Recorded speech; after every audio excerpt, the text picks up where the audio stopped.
पम पम पम पग पटकत पम पम। अरे 1000 फण हैं उस कालिया नाग के, और ठाकुर जी नाच नहीं रहे हैं, ये बात समझिएगा। ठाकुर जी नृत्य नहीं कर रहे हैं। 1000 फण हैं उसके, वो एक फण पर जब ठाकुर जी खड़े तो दूसरे फण से जब ठाकुर जी पर आक्रमण करता है तो ठाकुर जी उछल करके उस फण के ऊपर कूदते हैं जिस फण से वो आक्रमण। अच्छा, सर्प एक क्षण से भी कम समय में अपना फण दस देता है। 1000 फण जब एक साथ ठाकुर जी के ऊपर आक्रमण कर रहे हैं तो एक एक करके ठाकुर जी सारे फणों पर कूद रहे हैं, तो देखने में ऐसा लग रहा है कि तांडव नृत्य कर रहे हैं। ठाकुर जी तो फण पर अपना चरण रख के उसके फण को दबा रहे थे। इतने में ही इंद्र आदि देवताओं को लगा ओहो ठाकुर जी नृत्य कर रहे हैं, वाद्य बजना चाहिए, तो इंद्र मृदंग बजाने लगे, महादेव वीणा बजाने लगे, सरस्वती अलाप लेने लगी, ब्रह्मा जी कांसा बजाने लगे, नारद मुनि नृत्य कर रहे हैं, पुष्प वर्षण कर रहे हैं। लेकिन ठाकुर जी नृत्य नहीं कर रहे हैं, ठाकुर जी तो कालिया वध कर रहे हैं। हाँ। तो ये बात हमने क्यों विषयांतर क्यों किया? वेणुगीत चल रहा था, यहां क्यों आए? तो विषय आता है कि वेणु का सबसे पहला गुण क्या है? वो अपने दोषों को छुपाती नहीं है, अपने दोषों को छुपाती नहीं है। कालिया वध करने के लिए जब ठाकुर जी गए तो कालिया नाग ने भगवान से कहा कि नाथ मुझे क्यों मार रहे हो? जब अंत में रक्त मंडित हो गया, खून निकलने लगे एक एक फण से, तब अंत में भगवान से बोला आप मुझे क्यों मार रहे हो? तो कालिया नाग कहता, भगवान बोले तुम हमारी यमुना जी को आके विषैला कर दिए हो, यमुना जी में आके पूरा विषयुक्त कर दिया यमुना जी को। भक्ति स्वरूपा यमुना जी, वृंदावन के तट पर बहने वाली यमुना जी, उसमें कालिया नाग रहेगा, पूरे को विषयुक्त करेगा, हम तो तुमको मारेंगे। तो कालिया नाग चरणों में प्रणाम करके कहता है नाथ हम नागों को किसने बनाया? तो भगवान बोले मैंने बनाया। हम नागों का क्रोधी स्वभाव किसने रखा? भगवान बोले मैंने रखा। हम नागों की जीव में विष किसने भरा? ठाकुर जी बोले वो भी मैंने किया। तो फिर मेरी क्या गलती है इसमें? मैं तो जहां रहूंगा उसको विषयुक्त कर ही दूंगा, मैं ऐसा ही हूं नाथ। आपने यदि मेरे फणों में अमृत डाल दिया होता तो यमुना जी को अमृत में कर देता। आपने अब मुझको पूर्ण रूपेण विषयुक्त ही बनाया है तो मैं विषयुक्त ही तो करूंगा। कहते हैं काली, बाली और बली, ये 3 ऐसे हुए जिनके प्रश्नों का भगवान उत्तर नहीं दे पाए। कालिया नाग ने ऐसी बात कर दी कि ठाकुर जी निरुत्तर हो गए। बोले बात तो इसकी सही है, बनाया इसको मैंने, विष मैंने डाला, क्रोधी मैंने बनाया, तो फिर इसकी क्या गलती बेचारे की? भगवान बोले अब हम कोई उत्तर नहीं देंगे, चुपचाप हमारी यमुना जी छोड़ के जाओ। भगवान ने वध नहीं किया कालिया नाग का। क्यों? जैसा हूं वैसा प्रस्तुत कर दिया और कालिया नाग को मुक्त कर दिया। तो वेणु का सबसे पहला गुण कि वो भगवान के अधर पर बैठती है, उसका सबसे पहला गुण क्या है? अपने पोलेपन को छुपाती नहीं है। उसके अंदर छिद्र हैं। ये छेद क्या है? हमारे जीवन के दोष ही छिद्र हैं, उनको छुपाए ना, ठाकुर जी के सामने प्रस्तुत कर दो। नाथ ऐसे ही हैं हम, अब क्या करें? आप स्वीकार करो। वेणु का दूसरा गुण क्या है जिसके कारण ठाकुर जी ने उसको स्वीकार किया? वो सहनशीलता। अरे गोपियों, जब ये वंशी बांस थी तब धूप सह रही थी, ताप सह रही थी, वर्षा सह रही थी, सर्दी सह रही थी, आंधी तूफान के झोंके सह रही थी, खड़ी रही। तब एक दिन वंशी बनाने वाला आया, आकर के इसको काट देता है, काट करके इसको छील देता है, छील करके इसमें सरिया डाल के पोली कर देता है और पोली करके इसको घिसता है, इसमें खूब सारे छिद्र कर देता है। ये सब सहती रहती है, एक शब्द भी मुख से नहीं निकालती है। इतना सहने वाले को ही ठाकुर जी अपने अधर पर धारण करते हैं, जिसने सहा हो। अच्छा, सहते बंधुओं सब हैं संसार में, पर कई लोग सह करके रोते हैं, कई लोग सह करके चिल्लाते हैं, पर संसार के इन विषयों को सह करके भी जो शांत रहे, केवल हरिस्मरण करे, वही अधर पर बैठता है, वही ठाकुर जी के अधर का अधिकारी बनता है। आप ताली बजाओ नहीं बजाओ, कोई आवश्यक समझ में आनी चाहिए बात। हमको तो दिख ही नहीं रहे आप, हम तो कुछ और ही अनुभव कर रहे हैं, पर आप सुनो, गोपियां कह रहे हैं, आहा, गोप्यः किमाचरदयं कुशलस्म वेणु दामोदराधर सुधामपि गोपिकानां। अच्छा, वेणु का तीसरा गुण क्या है? बहुत ध्यान से सुनिएगा। वेणु का तीसरा गुण है पूर्ण अधीन। पूर्ण अधीन का मतलब क्या होता है? उसके अंदर स्वर है, उसके अंदर राग हैं, उसके अंदर मोहित वशीकरण करने की सारी शक्तियां भी हैं, लेकिन सब कुछ युक्त होते हुए भी बजाने वाले के अधीन रहती है, स्वयं नहीं बजती। आप बजाओ, मैं गुण है, मेरे अंदर योग्यता है, मेरे अंदर सब कुछ है, लेकिन मैं अपना प्रयास, अपने गुण का प्रयास स्वयं नहीं करूंगी, आप करो। हनुमान जी महाराज, लंका जाने की जब बात आई तो हनुमान जी कह रहे हैं मैं कैसे जाऊंगा? तब जामवंत जी आके समझाते हैं, अरे तुम में बड़े गुण हैं, तुम में बड़ी योग्यताएं हैं, तुम जा सकते हो। हनुमान जी बोले मुझे तो कुछ याद ही नहीं आ रहा। बोले ठाकुर जी का स्मरण करो। तब ठाकुर जी का स्मरण करते हैं। हनुमान जी महाराज लंका जाते हैं, पूरी लंका जला के सीता सुध लेकर के आते हैं और राघव जी से आकर के कहते हैं मैं कुछ नहीं कर सकता। तब प्रताप रघुनाथ, राम जी जैसे चाहेंगे वैसा मेरे साथ होता है, वैसा मैं करता हूं, मेरी योग्यता कुछ नहीं। वंशी भी ऐसी है, उसके अंदर स्वर भी है, उसके अंदर आकर्षण की स्थिति भी है, उसके अंदर कई सारे राग भी हैं, लेकिन सारे गुणों से युक्त होते हुए भी वंशी स्वयं नहीं बजती है। ठाकुर जी बजाएंगे तो बजूंगी, ठाकुर जी स्वर पिरोएंगे तो गुण प्रकट करूंगी। हम लोग कैसे हैं, जो गुण नहीं है उसको भी प्रकट करते रहते हैं और अपने गुण का केवल विक्रय ही करते, बेचते हैं हम अपने गुणों को। कोई अपनी सुंदरता बेच रहा है, कोई अपना यौवन बेच रहा है, कोई अपने गायन बेच रहा है, कोई अपना पाक शास्त्र बेच रहा है, कोई किसी प्रकार, सब विक्रय कर रहे हैं हम संसार में। पर वेणु विक्रय नहीं करती, वेणु तो अधीन हो जाती है ठाकुर जी के। आप बजाओ तो बजूंगे, योग्य हूं, गुणवान हूं, लेकिन स्वयं नहीं बजूंगी, आपके अधीन हूं नाथ, आप चाहोगे तो बजूंगी।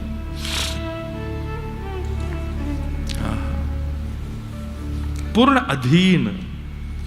अरे हम गोपी हैं ऐसी नहीं है हम, इसलिए तो ठाकुर जी के अधर पर नहीं बैठ पाती। ये वेणु है, पूर्ण अधीन रहती है ठाकुर जी के। अच्छा, कितना सुंदर गुण है वेणु का। क्या कितने गुण हो गए? 3 गुण। चौथा गुण क्या है वेणु का? बोले शरणागति करवाती है। कितनी अच्छी बात है, बहुत ध्यान से सुनना। गोपियां कह रही हैं स्वर वंशी में प्रकट होता है, राग वंशी में प्रकट होता है, मोहित व्यक्ति वंशी सुनकर के ही होता है, लेकिन प्रेम वंशी से नहीं, बजाने वाले से हो जाता है। मतलब कैसी शरणागति कराती है? सबको खींचती है, सबको बुलाती है, सबको सुख देती है, लेकिन सबको सुख, आनंद, समृद्धि सब कुछ देने के बाद स्वयं गुप्त हो जाती है, बजाने वाले से मिला देती है। बोले इनके पास आओ, ये श्रेष्ठ है। ये वेणु का चौथा गुण है कि वो शरणागति कराती है। अभी हम कथा कर रहे हैं तो निश्चित है कथा सुनाने वाले के प्रति सूक्ष्म आकर्षण बन जाता है। इसमें हमारी ही गैर उपलब्धि है, इसमें हमारा ही घाटा है कि आप कथा सुन के हमसे प्रेम करने लगे या हमारे प्रति सूक्ष्म आकर्षण बनना है। ये हमारे लिए बहुत घाटे की बात है। लेकिन वेणु ऐसी नहीं, इसीलिए ठाकुर जी के अधर के अधिकारी नहीं बन पा रहे। वेणु क्या करती है? सबको बुलाती है, सबको सुख देती है, सबको रस देती है, सबको आनंदित करती है। लेकिन अपनी ओर आकृष्ट नहीं करती, बजाने वाले श्याम सुंदर के चरणों में पहुंचाती है। इसलिए ठाकुर जी उसको अधर पर धारण करते। कितने लक्षण हो गए? 4। गिनते जाना। पहला, दोष युक्त होते हुए भी अपना दोष प्रकट कर देती है। दूसरा, सहनशील है, बहुत सहती है और चुप रहती है। तीसरा, पूर्ण अधीन है, गुणवान होते हुए भी स्वयं नहीं बचती, ठाकुर जी के अधीन रहती, आप चाहो तो मुझे बजाओ। और चौथा, शरणागति करवाती है। और 5वां लक्षण क्या है? 5वां लक्षण है वेणु का, इकट्ठा नहीं करती, कुछ भी संग्रह नहीं करती। वंशी लो, पानी डालो वो भी निकल जाएगा, धूल डालो वो भी निकल जाएगी, कुछ और डालो वो भी निकल जाएगा। कुछ भी रखती नहीं है, सब दे देती है, सब बांट देती है। रस डालो वो भी निकल जाएगा, स्वर डालो वो भी निकल जाएगा, कुछ भी उसके अंदर डालो, अपने पास कुछ नहीं रखती, खाली रहती है, सबको बांट देती है। संग्रह ना करना, ये वेणु का 5वां लक्षण। ऐसा नहीं है कि वेणु गिनी हुए, इसमें केवल भैरव राग ही बजेगा, इसमें केवल मालकोशी बजेगा, इसमें केवल भोपाली बजेगा। नहीं, आप किसी भी वेणु में कोई भी राग बजाओ, सब बज जाते हैं, लेकिन किसी को भी अपने पास इकट्ठा नहीं करती, सबको दे देती है, बांट देती है। और यही गुण कृष्ण को प्रिय है, इसीलिए अधर पर बैठती है। 5 गुण।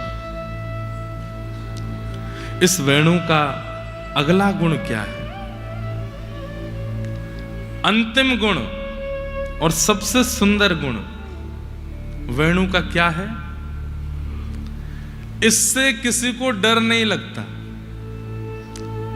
वंशी से कोई भयभीत नहीं होता, वंशी से सब प्रेम करते हैं, सब आनंदित होते हैं, सबको प्रेम है इसके साथ। इसलिए ठाकुर जी को प्रिय है। जो अभय दान करे पूरे विश्व को, वो ठाकुर जी के अधर पर बैठता है।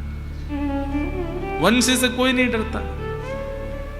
बालक को सुनाओ, स्तब्ध हो जाएगा, बूढ़ों को सुनाओ, आनंदित हो जाएंगे।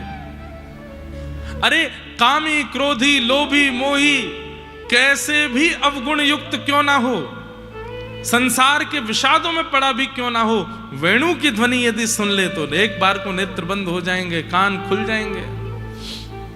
इससे किसी को भय नहीं लगता।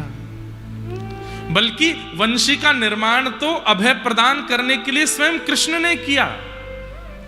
एक दिन गैया से भगवान ने पूछा कि तो को कोई तो डर तो ना लगे ब्रजमंडल में? तब गैया बोली, कोई तो डर ना लगे, अकेले या बांस ते डर लगे।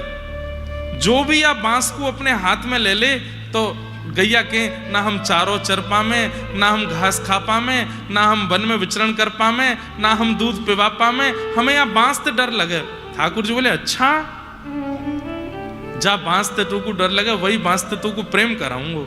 और जैसे ठाकुर जी ने एक हाथ से छुआ 3 छिद्र प्रकट हुए, दूसरे हाथ से छुआ 3 छिद्र और प्रकट हुए, अधर पर जैसे ही रखा 1 छिद्र और प्रकट हुआ, और जैसे ही प्राण पिरोए वंशी बचने लगी, बिना हाथ लगाए गैयाओं के थन से दूध प्रवाह होने लगा। ठाकुर जी बोले, अब तो भय ना लगो। गैया बोली, नहीं, अब नहीं है। किसी को भय नहीं लगता वंशी से, सबको अभय प्रदान करती है, इसलिए ठाकुर जी के अधर पर बैठती है।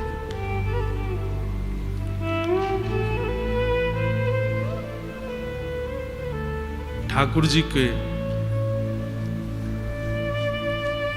अधर पर बैठती है। गोपियां कह रही हैं, भुंक्ते स्वयं यद विशिष्ट नशम हदिन्यो। कितनी सुंदर बात है, बहुत ध्यान से सुनिएगा। एक गोपी कहती है, अरे हम प्रयास करेंगे कि हम भी वेणु की तरह है जाएं। तब दूसरी गोपी कहती है, अरे सुनो, ये मुंह को कहा दिख रहा है? बोले, कहा दिख रहा है? बोले, कन्हैया की वंश से सुनकर के ठीक दोपहरी, दोपहर की ठीक दोपहरी को मतलब तेज धूप निकल रही है, और या ठीक दोपहरी में जितने भी व्रजमंडल के वृक्ष हैं उन सब वृक्षन से ओस गिर रही है। यह तो संभव नहीं है। ओस तो जाड़ेन के दिनन में गिरो करे, कोरान में गिरो करे। ये वृक्षन से ओस कैसे गिर रही है, इन वृक्षन से ये रस कैसे टपक रहा है। तब दूसरी गोपी बोली, अरे ये कृष्ण की वंशी सुनकर के सब वृक्ष पिघल रहे हैं। तब तीसरी गोपी कहती है, अरे ये कोई तुक वाली बात नहीं है, इतनी तेज धूप निकल रही है और इन वृक्षन से रस टपक रहा है। मोकू तो लगे, कहाँ लगे, ये इन वृक्षों के हर्षाश्रु हैं। हर्षाश्रु मतलब प्रसन्नता के अश्रु। कभी कभी प्रसन्नता में कोई रोने लग जाता है, तो ऐसे ही मुझे तो लगता है कृष्ण की वेणु सुनकर के इन वृक्षों से हर्षाश्रु प्रकट हो रहे हैं।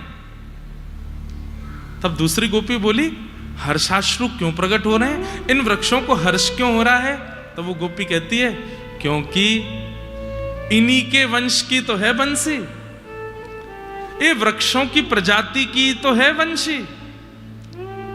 आज इन वृक्षों को लग रहा है हम तो ठाड़े रहे, केवल अपने ऊपर फल रखवे को अभिमान करते रहे, अपने ऊपर पुष्प प्रकट करवे को अभिमान करते रहे, पर धन्य है हमारे वंश में उत्पन्न भई ये बांस की वंशी जो ठाकुर जी के अधर पर बैठी है। इसलिए इन वृक्षों के हर्षाश्रु प्रकट हो रहे हैं, ये हर्ष के कारण रुदन कर रहे हैं। तभी एक गोपी जाकी सास पिछले 4 दिन आते गारी दे रही, काईकू रोटी ना बना पा रही ढंग से, क्यों जब जब रोटी बनावे जावे अग्नि बुझ जाए, क्यों ठाकुर जी वंशी बजा दें। वो बोली, अरे ये हर्षाश्रु नहीं है, तो ये दुखाश्रु हैं, ये पेड़ सबरे रो रहे हैं। बोले काईकू रो रहे हैं। बोले भैया हम पेड़न को काम है कट करके छट करके लोगन के घर बनानो, छाया करनो, और ये सब पेड़ यामारे रो रहे हैं। अरे हमारे कुल में उत्पन्न भई वंशी ने कितनी गोपी इनके घर उजाड़ दिए, यानी तो हमारो नाम खराब कर दियो, या हमारे दुखाश्रु ने कर रहे हैं। अरे घर बनाने की जाकी योजना रहे, वो घर उजाड़ रही है। पति सुतान वय, गोपी गीत में कहते हैं, पति सुतान वय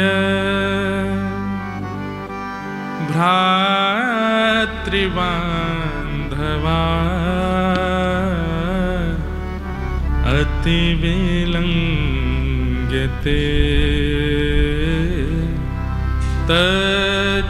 तच्युतागता गतिविदस्तवो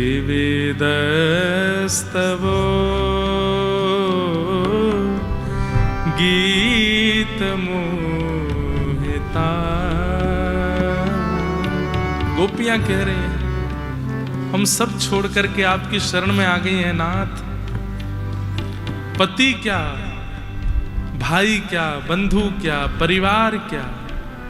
भाई साहब, भाई छोड़या बंधु छोड़या, छोड़या जग से। भाई छोड़या बंधु छोड़ा, छोड़ा जग से। भाई छोड़या बंधु छोड़या, छोड़या जग से। भाई छोड़या बंधु छोड़ा, छोड़ा जग से। अरे साधुवन संग बैठ बैठ, साधुवन संग बैठ बैठ, साधुवन संग बैठ बैठ, साधुवन संग बैठ बैठ। लोक लाज कोई मेरे तो गिरधर गोपाल, मेरे तो गिरधर गोपाल। दूसरों न कोई,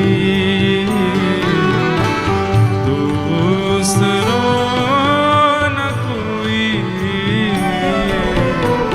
मेरे तो गिरधर गोपाल। दूसरों न कोई, दूसरों न कोई।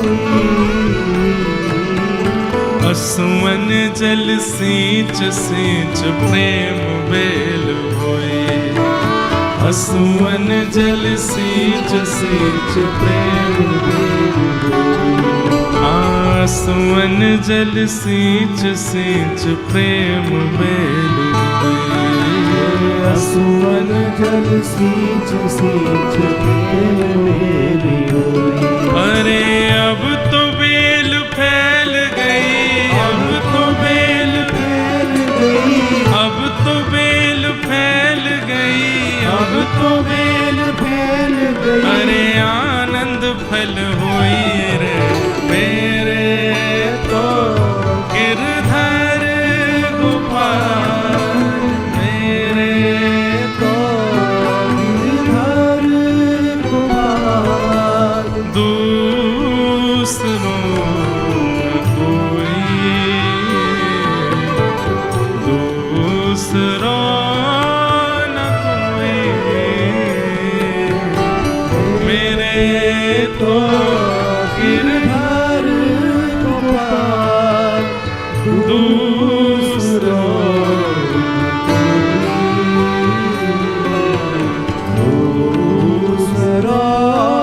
न कोई, दूसरों न कोई, दूसरों न कोई। अरे याने सबन के घर छुड़वाए दिए, पत्नी के पतिव्रत धर्म छुड़वाए दिए, मैया के पुत्र व्रत धर्म छुड़वाए दिए, बड़े बड़े लोग यानी सन्यासी विरक्त कर दिए। ऐसी या वंशी बैरणी ने कितने इनके घर उजाड़ दिए, या हमारे या के वंश के सबरे वृक्ष रो रहे हैं। अरे हमारो तो जन्म सिद्ध अधिकार सबके घर बनानो, और तेने कहा कियो या कन्हैया के अधर पर बैठ के बज बज के तेने सबन के घर छुड़वाए दिए। या हमारे ये सबरे वृक्ष तो दुखाश्रु में रो रहे हैं। एक गोपी बोली नहीं नहीं नहीं नहीं, मोह तो ऐसा लगे ये सब वृक्ष आनंद अश्रु में रो रहे हैं। इस तीसरे भाव को सुनिएगा बंधु, कितना अद्भुत है गोपी का भाव। बोले आनंद अश्रु में बह रहे हैं, मतलब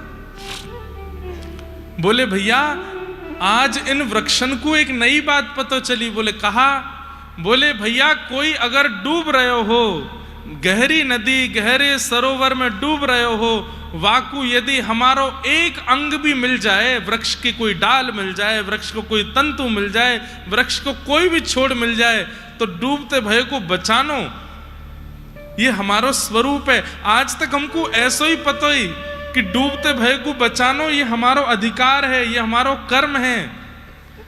लेकिन यह वंशी ने आज हमारी परिभाषा बदल दी। बोले कैसे? बोले डूबते को बचानो हमारा स्वरूप, लेकिन याने आज ठाकुर जी के अधर पर बैठ करके ना जाने कितने रसिकन को प्रेम रस में डुबोए करके उद्धार कियो है। हमने उबार करके उद्धार कियो, हमने बाहर निकाल करके प्राण बचाए, पर याने तो डुबाए करके सबके प्राणन को उद्धार कियो है। या हमारे आज सबरे वृक्ष आनंद अश्रु में रो रहे हैं। धन्य है हमारे कुल में उत्पन्न हुई ये वंशी, जाने डुबो करके सबको उद्धार कियो।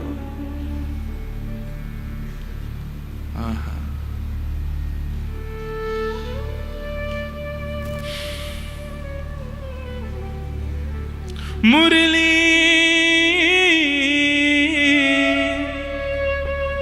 कौन तप ते किया, मुरली तप ते कियो, मुरली कौन तप ते कियो। नंद नंदन पानी परस्पर, नंद नंदन पानी। यहाँ पानी को मतलब जल नहीं है, पानी मतलब पाई। नंद नंदन को याने पायो, ऐसा शब्द है। नंद नंदन पानी परस्पर, नंद नंदन पानी परस्पर तो ही तन मन दियो, तो ही वह श्याम सुंदर ने अपना तन भी दे दियो, मन भी दे दियो। अरे मुरली तो से ज्यादा भाग्यशाली कौन, अपनो तन भी तो को दे दियो। अरे गिरराज धारण करवे के काजे सीधो ठाड़ो है जाए, लेकिन तो को बजावे के काजे पामन को टेढ़ो करे, कमर को टेढ़ो करे, मुख को टेढ़ो करे, अपने हाथन को ऐसो कर ले। तन भी तो को दे दियो, मन भी तो को दे दियो। अरे मुरली तो ही तन मन दियो, तो ही तन दियो। सूर श्री गोपाल बस किए, सूर श्री गोपाल जगत में जस लियो, जगत में जस लियो। हे मुरली कौन तप ते कियो, मुरली कौन तप ते कियो। गोप्यः किमाचरदयं कुशलस्म वेणु, दामोदर दामोदराधर सुधामपि गोपिकानां, भुङ्क्ते स्वयं यदवशिष्टरसं हदिन्यो, हस्यत्वचोश्रुमुचोस्तरवो यथा।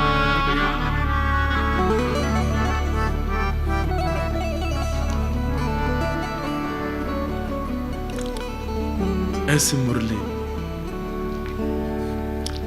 तभी एक गोपी कहती है, वृंदावनम सखी भुवो वितनोति कीर्तिं, यद्देवकी सुत पदाम्बुजलब्ध लक्ष्मी, गोविंद वेणु मनुमत मयूर नृत्यं, प्रेक्षादृशान् वपरतान् समस्त सत्वम। एक गोपी बोली, अरे नेक अधरंते ऊपर देखो। बोले कहा?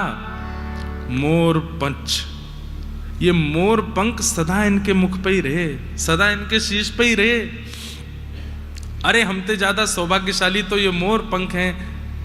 अरे ठाकुर जी जब वेणु बजामे तो बिना सावन आए, बिना बादल आए, बिना वर्षा हुए भी ये मोर सबरे नृत्य करें। लेकिन ऐसो कहा है या में विशेष जो या के पंखन को अपने सिर पे धारण करें। एक बार ठाकुर जी वंशी बजा रहे, तभी एक मयूर सन्मुख आया और अपने पंख फैला करके मानो ठाकुर जी को आकृष्ट करने लगा।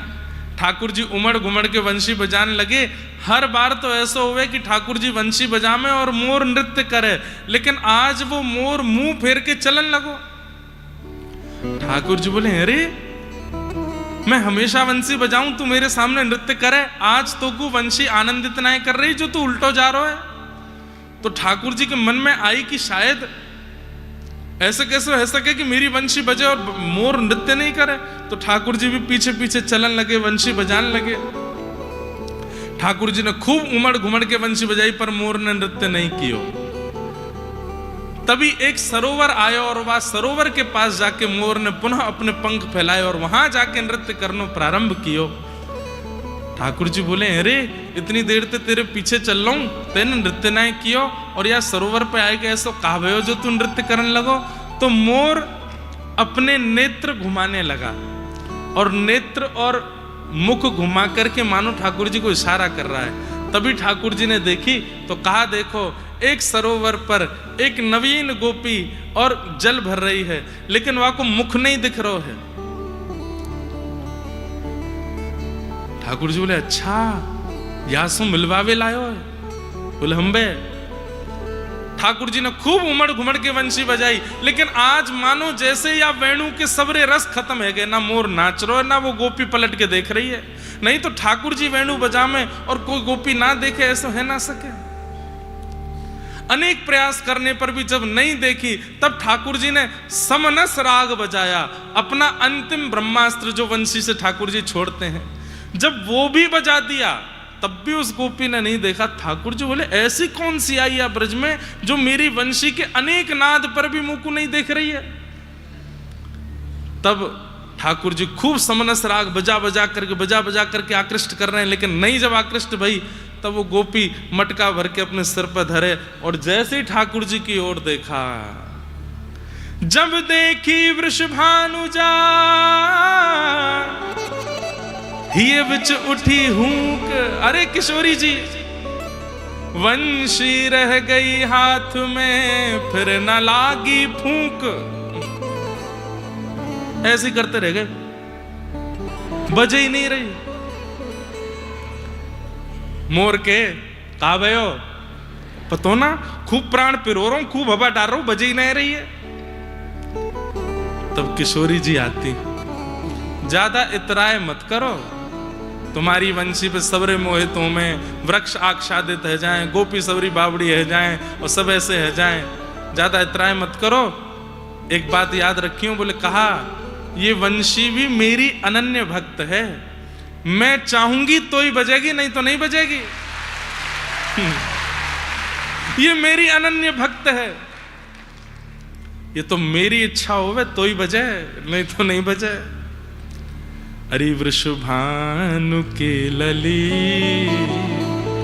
सांवरियों से नेहरा लगाए के चली। अरे वृषभानु के लली सांवरिया सो नेहरा लगाए के चली।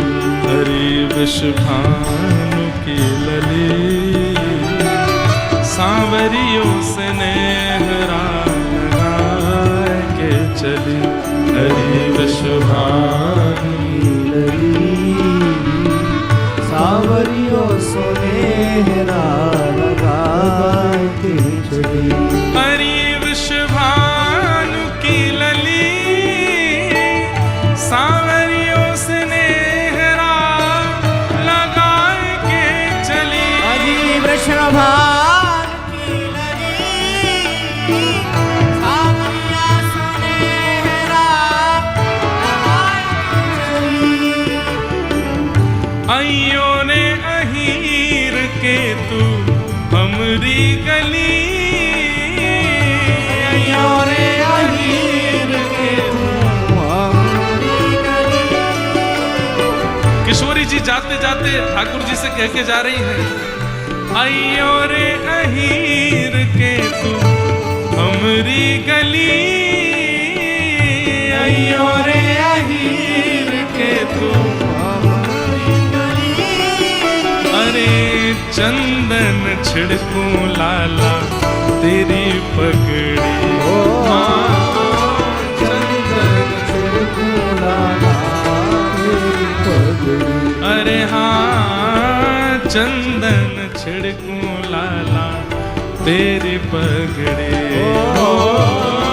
चंदन छिड़कूं लाला तेरी पगड़ी।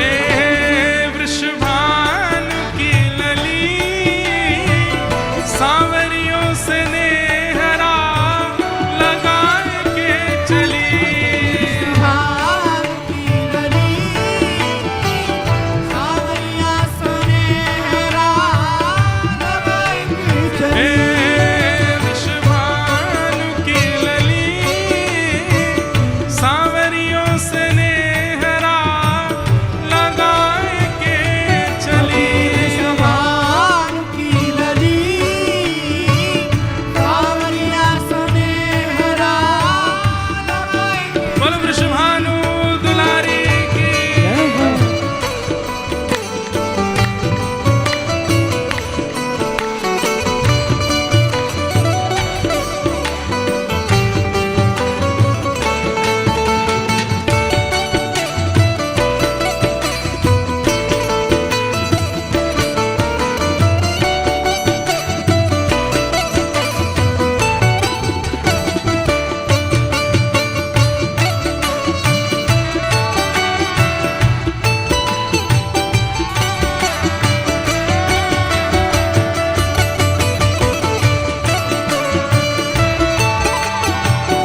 किशोरी जी कह के गई हैं, अयो रे अहीर के तू हमरी गली, चंदन छिड़कूं लाला तेरी पगड़ी।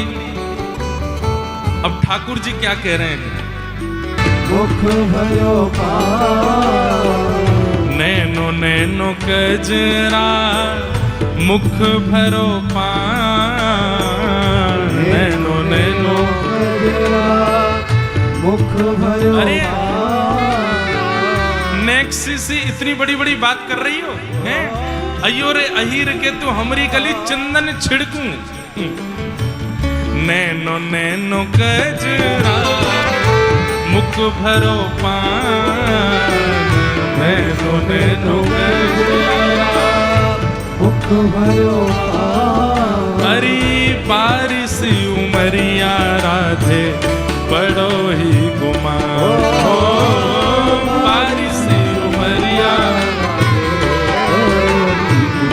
अरे हाँ बारिश उमरिया राधे बड़ो ही गुमान, हो बारिश उमरिया राधे। हे वृषभानु की लली, सांवरियों से नेहरा लगाए के चली। विश्वमान की नदी, सांवरिया सुनेहरा लगाई के चली। हे वृषभानु की लली, सांवरियों से नेहरा लगाए के चली। विश्वमान की नदी, सांवरिया सुनेहरा बोल वृषभानु के जमाई की।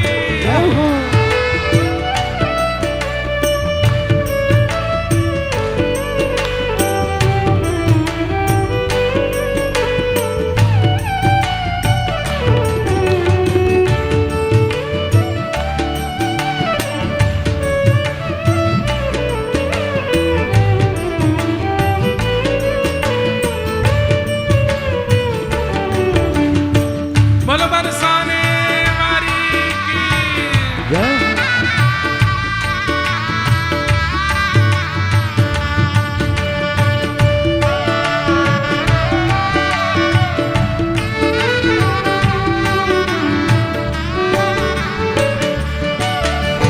वृंदावन की कुंज गलिन में रचो है रास, वृंदावन की कुंज गलिन में, रचो है रास। हाँ वृंदावन की कुंज गलिन में रचो है रास।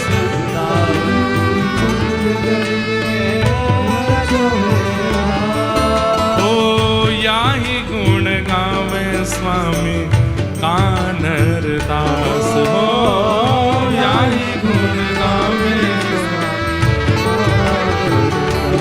हाँ याही गुण गावे स्वामी कानर दास, हो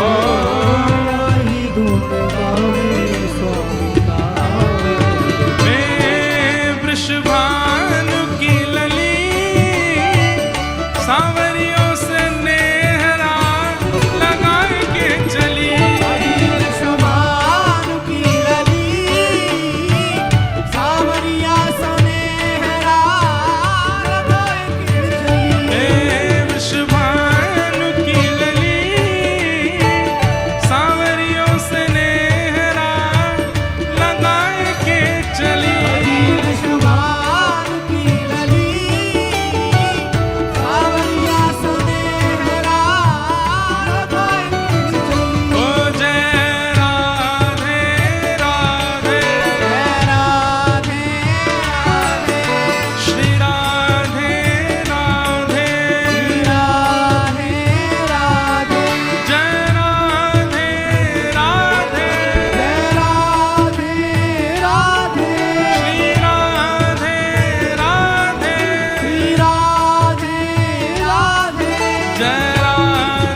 स्नेहरा लगाए के चली।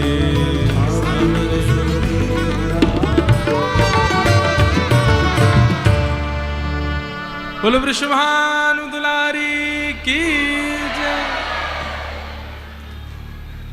नैनो नैनो कजरा मुख भरो पान, नैनो नैनो कजरा मुख भरो पान। बाली सी उमरिया राधे बड़ो ही गुमान हो, बाली सी उमरिया राधे बड़ो ही गुमान। अरे वृषभानु की लली सांवरिया की मुरली छुपाए के चली। हरि वृषभानु की लली सांवरिया की मुरली छुपाए के चली।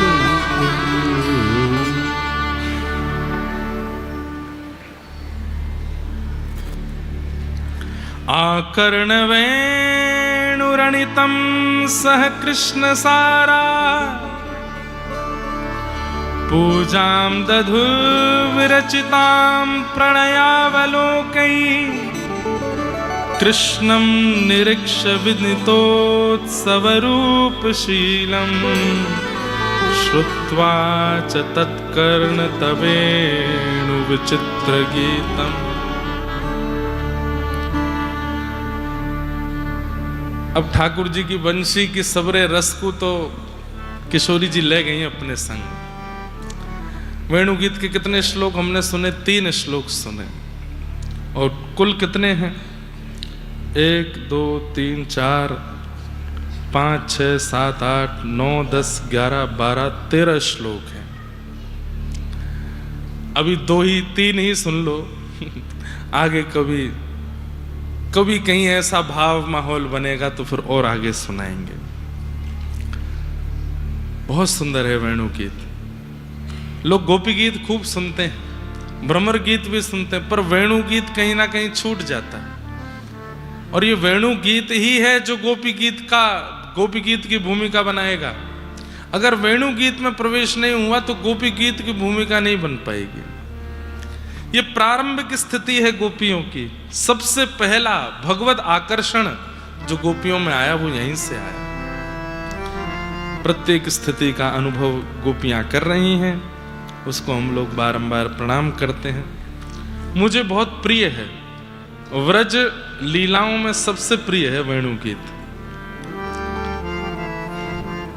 अब दोबारा कब गाएंगे पता नहीं, लेकिन ये 2-3 श्लोक ही बहुत है।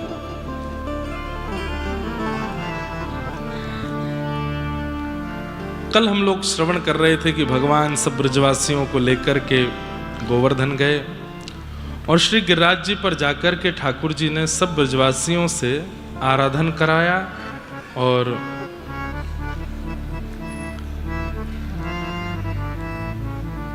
श्री गिरिराज जी की सेवा हुई, 56 भोग लगाए, परिक्रमा हुई, इंद्र का मान हुआ। तो ठाकुर जी ने नख पर गिरिराज जी को धारण किया।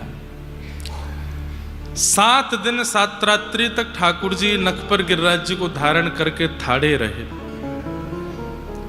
और 7 दिन बाद जब इंद्र को अपनी गलती का अनुभव हुआ तब उसने चरणों में आकर के क्षमा मांगी। भगवान ने उसको मुक्त किया। तत्पश्चात भगवान का अभिषेक किया गया। गैयाओं ने भगवान का नाम गोविंद रखा। बोलो गोविंद भगवान की जय। गोविंद नाम अति प्रिय है ठाकुर जी को। गौ माने इंद्रियां, और उनकी जो रक्षा करें वो हैं गोविंद। हमारी प्रत्येक इंद्रियों की जो रक्षा करते हैं उन्हें गोविंद कहते हैं। और गौ माने गैया, और गैया की जो रक्षा करे वो कौन? गोविंद। कभी कभी मेरे मन में आता है बंधुओं, हम लोग साधन तो बहुत कर रहे हैं भगवत प्राप्ति का, लेकिन भगवत प्रसन्नता के कुछ लक्षण हम लोग नहीं ला रहे हैं। जैसे गौ सेवा। व्यक्ति से कहो सेवा कर दो, ठाकुर जी की कर देगा, श्रृंगार कर देगा, भोग सामग्री बना देगा, अष्टयाम आरती कर देगा। लेकिन उसी व्यक्ति से कहो गौ सेवा करो, तो गौ सेवा में इतनी रुचि नहीं बन रही है। तो मैं कहा करता हूं कि आपकी गौ सेवा में रुचि नहीं है तो ठाकुर जी की आप में रुचि नहीं। गैया ठाकुर जी को बहुत प्रिय लगती है, उसके प्रति कहीं ना कहीं किसी ना किसी भाव से आप जागृत रहा कीजिए। आज वृंदावन में लाखों लाखों नाम जप करने वाले वैष्णव रहते हैं, लेकिन भगवत अनुभव क्यों नहीं कर पा रहे हैं? क्योंकि गौ सेवा, यमुना सेवा, रज सेवा ये नहीं कर रहे। इसलिए ठाकुर जी उनके लाख नाम से भी प्रसन्न नहीं हो रहे। क्यों? क्योंकि ठाकुर जी को जो प्रिय है उसका संरक्षण संवर्धन हम नहीं कर पा रहे। उसके संरक्षण संवर्धन में यदि हम आ जाएं तो ठाकुर जी को हमसे प्रीति हो जाए। इसलिए मेरी प्रार्थना किसी भी रूप में सही, गौ सेवा, व्रज सेवा, रज सेवा, यमुना जी की सेवा, इसमें कोई योगदान आपसे बन सके बनाया करो। अभी गौ सम्मान आवाहन अभियान चल रहा है, उसमें कुछ नहीं करना है, केवल आपको दस्तखत करना है और अपनी मंजूरी देनी है कि हम चाहते हैं कि गौ माता राष्ट्र माता बने। कोई और इसके अलावा कुछ नहीं करना। जितने करोड़ भारतीय लोग उसमें जाकर के साइन करेंगे उतनी जल्दी सरकार गौ माता को राष्ट्र माता बनाएगी। तो अभियान चल रहा है, गौ सम्मान आवाहन अभियान। उसमें आप सब लोगों को ढूंढिए जहां पर भी ये क्रम चल रहा है, और वो पत्र में अपना सिग्नेचर करना है बस आपको, और अपनी मंजूरी देनी है कि हम चाहते हैं कि गौ माता राष्ट्र माता बने। हमारे ठाकुर जी की अति प्रिय गैया राष्ट्र माता बने। हमारी ठाकुर जी की अति प्रिय यमुना जी स्वच्छ हों, पवित्र हों। व्रज पुनः व्रज जैसा ही हो जाए। लाखों लोग वृंदावन आ रहे हैं, करोड़ों लोग वृंदावन आ रहे हैं। ये सब यदि चाह जाएं कि यमुना जी शुद्ध हों तो क्यों नहीं होंगे? ये सब यदि चाह जाएं कि 84 कोस व्रजमंडल वैसा ही हो जाए जैसा ठाकुर जी का है। क्या है कि भीड़ बहुत आ गई है वृंदावन पर, वृंदावन के अनुकूल वैष्णव नहीं आ रहे हैं।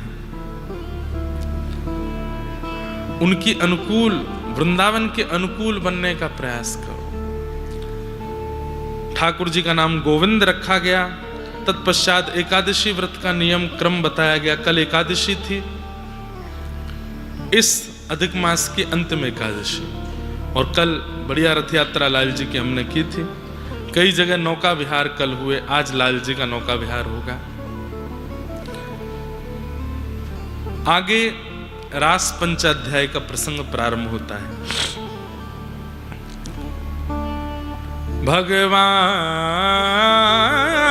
पिता रात्रि शरदोत्फुल्ल मल्लिका विक्षरन्तुम मनश्चक्रे योग मायामुपाश्रित। बहुत ध्यान से सुनिएगा। रास की कथा में हम लोग प्रवेश कर रहे हैं। भगवान शब्द कहकर के सुखदेव जी ने पहले ही मुझे और आपको सावधान कर दिया कि इस लीला पर संशय मत करना। अब वो वेणु गीत में दूर दूर रहने वाले श्याम सुंदर अब पास आने वाले हैं, और हम मानव लोग, अच्छा देखो ये मानवीय स्वभाव है कि दोष नहीं होता तो भी हम दोष देख लेते हैं। इसलिए शुक्राचार्य जी को पहले भगवान शब्द का प्रयोग करना पड़ा कि अरे इस रास लीला पर संशय करने वाले, इस रास लीला पर किसी भी प्रकार की दुर्बुद्धि रखने वाले बाल बुद्धि लोगों, ये लीला भगवान कर रहे हैं, भगवान पर तो संशय मत करो। भगवान पिता रात्रि शरदोत्फुल्ल मल्लिका विक्षरन्तुम मनश्चक्रे योग मायाम उपाश्रित। एक बहुत सुंदर लीला अभी हमने मुक्तिनाथ में सुनाई थी कि योग मायाम उपाश्रित का अर्थ क्या है। यहां पर रास में योग माया कहते हैं देवी को, और उसके आश्रय में आकर के भगवान ने रास विहार किया। सीधा अर्थ तो ऐसा है, पर योग माया व्रजमंडल में श्री किशोरी जी, किशोरी जी के आश्रम में श्री राधा रानी का स्पष्ट नाम कहीं नहीं मिलेगा आपको भागवत जी में, सांकेतिक नाम है। अब जैसे योग माया, अब ये किशोरी जी का ही नाम, जिनके कारण व्रजमंडल में पत्ता हिलता है, उन्हीं की अध्यक्षता में भगवान ने रास किया, ऐसा इसका अर्थ लगाना।